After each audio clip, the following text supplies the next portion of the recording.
High সবাইকে, welcome back to my channel. সকালে ঘুম থেকে উঠেই স্নান করেই পুজো সেরে রেডি হতে বসে পড়েছি। আজ যাবো, তোমরা যাকে আমার ব্লগে দেখতে পাও তারই বাড়ির বাৎসরিক শীতলা পুজোতে। দেখো, তোমাদের সাথে কথা বলতে বলতে তো আমি রেডি হতেই ভুলে গেছি। চলো এক চটকেতে রেডি হওয়া যাক।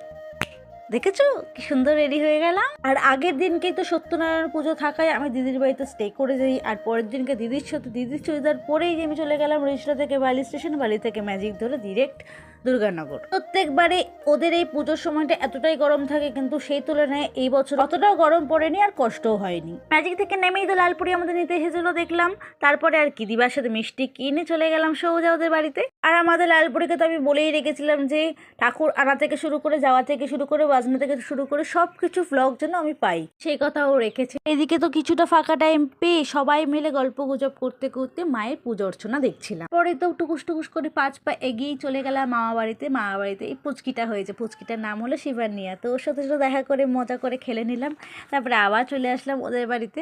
ওদের বাড়ি থেকে আমার মামা বাড়ির ডিস্টেন্সটা খুবই কম, মানে খুবই কম। অনেকটা সময় কাটিয়ে চলে আসলাম খাবার জায়গায়। সেখানে তো সকলের জন্য খাবার আয়োজন করা হয়েছিল। আর মেনুতে তো ছিল ফ্রাইড রাইস, আলুর দম, চাটনি আর পায়েস। খেয়ে দিয়ে তো আমরা বাড়ির দিকে রওনা হলাম। তখন বাজে অলরেডি 11:30। তো এভাবেই আমাদের পুজো বাড়ির ভ্লগ শেষ করলাম। দেখা হচ্ছে নেক্সট কোনো ভ্লগে। টাটা।